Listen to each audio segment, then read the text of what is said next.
আমাদের দেশে বেশ কয়েকটি ভেড়ার জাত রয়েছে, যারা বছরে একটি, কেউ বা দুইটি, কেউ বা তিনটি, কেউ বা চারটি, কেউ বা পাঁচটি, কেউ আবার 6টি করে বছরে বাচ্চা দিয়ে থাকে। কেউ কেউ আবার বছরে 20টি বাচ্চা দেয়, সেটি হচ্ছে মুরগি। যাই বা হোক, সেদিকে না যাই। প্রিয় দর্শক বন্ধুরা, আজকে আমরা যে বিষয় নিয়ে কথা বলবো এবং আলোচনা করব সেটি হচ্ছে যে আমাদের বাংলাদেশের দেশি ভেড়াগুলো বছরে কয়টি করে বাচ্চা দিয়ে থাকে, এবং তার সাথে এটা আমরা আলোচনাটা শুরু করব একদম জন্মের পর থেকে। প্রিয় দর্শক বন্ধুরা, জন্ম হওয়ার পর 5 থেকে 6 মাস হওয়ার পরে, বাচ্চা বড় হওয়ার পরে সে প্রথম হিটে আসে এবং প্রথম গর্ভবতী হয়। গর্ভবতী হওয়ার পরে তাকে পাল দেওয়া হয়, এবং পাল দেওয়ার ঠিক 6 থেকে 7 মাস হওয়ার পরে সে বাচ্চা দেওয়ার জন্য উপযুক্ত হয়। এই সময়টাতে ভেড়ার ধারণ ক্ষমতা অনুযায়ী সে 2টি বা 1টি কিংবা 3টি বাচ্চা দিতে পারে, কিন্তু 3টি অনেক কমই দেখা যায়, কারণ সে ছোট এবং তার ধারণ ক্ষমতা অনেক কম। দেখা যাবে যে সে 2টি বাচ্চা দিয়েছে, এবং ঠিক তার 3 মাস গ্যাপ যাবে, অর্থাৎ একটি ভেড়া প্রজননের জন্য প্রসবের শেষ তারিখ অনেক গুরুত্বপূর্ণ, কারণ ভেড়াটির শেষ প্রসবের পর থেকে 3 মাস অপেক্ষা করা সুবিধাজনক। এটা বিজ্ঞান মতে যে ভেড়াটি বাচ্চা দিল, বাচ্চা দেওয়ার 3 মাস তাকে, যাকে বলে গর্ভবিরতি দেওয়া দরকার। এতে করে ভেড়াটি শক্তি ফিরে পায় এবং নতুন করে আবার যে বাচ্চা দিবে সেটা গ্রো হবে, বা যে পুষ্টিগুলা সে হারিয়েছে সেটি আবার নতুন করে সংযোজন হবে। এই জন্য ভেড়াকে 3 মাসের মতো গর্ভবিরতি দেওয়া হয়। এই ক্ষেত্রে একটা বিষয় জেনে রাখা প্রয়োজন যে এই 3 মাস পরে আপনি তো জানেন না যে ভেড়া কখন হিটে আসবে। একটা কথা কি, ভেড়া প্রতি 17 দিন পর পর হিটে আসে।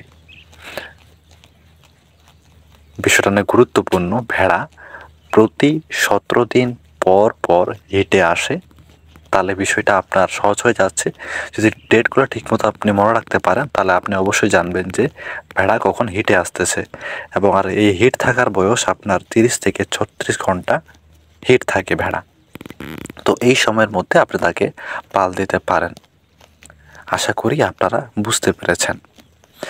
তারপরে সেই 3 মাস পরে ভেড়া হিটে আসলো, তো তাকে পাল দিলেন, এবং পাল দেওয়ার পর ভেড়া যখন গর্ভবতী হবে, গর্ভবতীর 5 থেকে 6 মাস পরে সে 2টি বাচ্চা দেবে।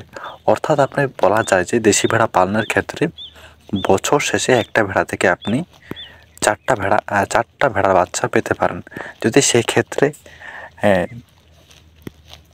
গর্ভবতী ভেড়াতে বয়স্ক হয়, সেক্ষেত্রে আপনি 6টা বাচ্চা পেতে পারেন একটা ভেড়ার কাছ থেকে। তাহলে দেশি ভেড়া পালনের ক্ষেত্রে অনেক লাভজনক।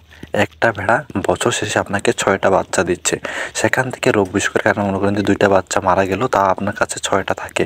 এটা পূর্ণবয়স্ক ভেড়ার ক্ষেত্রে তারা 3টা করে বাচ্চা জন্ম দিয়ে থাকে অনেক সময়, কিন্তু আপনি ম্যাক্সিমাম টাইম 2টা করে বাচ্চা পাবেনই।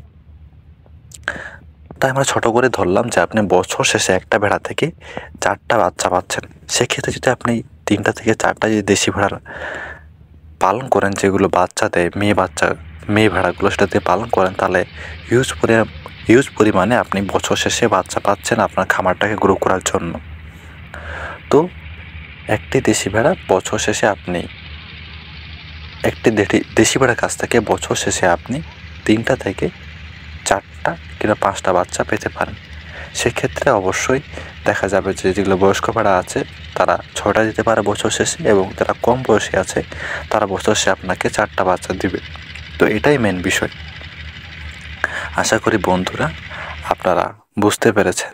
আর যেটা বললাম যে বিরতি দেওয়া দরকার, কারণ বিরতি না দিলে ভেড়া তাড়াতাড়ি আবার হিটে আসবে, তখন বাচ্চাগুলো সুস্থ সবল হবে না, দুর্বল হয়ে পড়বে।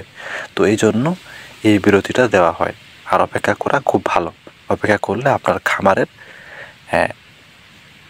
জন্য সবথেকে ভালো। প্রিয় দর্শক বন্ধুরা, আশা করি আপনারা বুঝতে পেরেছেন। দেখা হচ্ছে নতুন ভিডিওতে নতুন বিষয় নিয়ে। যদি বুঝতে না পারেন অবশ্যই কমেন্টে জানাবেন। ভালো থাকবেন। আপনার খামারের জন্য শুভকামনা রইল। ধন্যবাদ।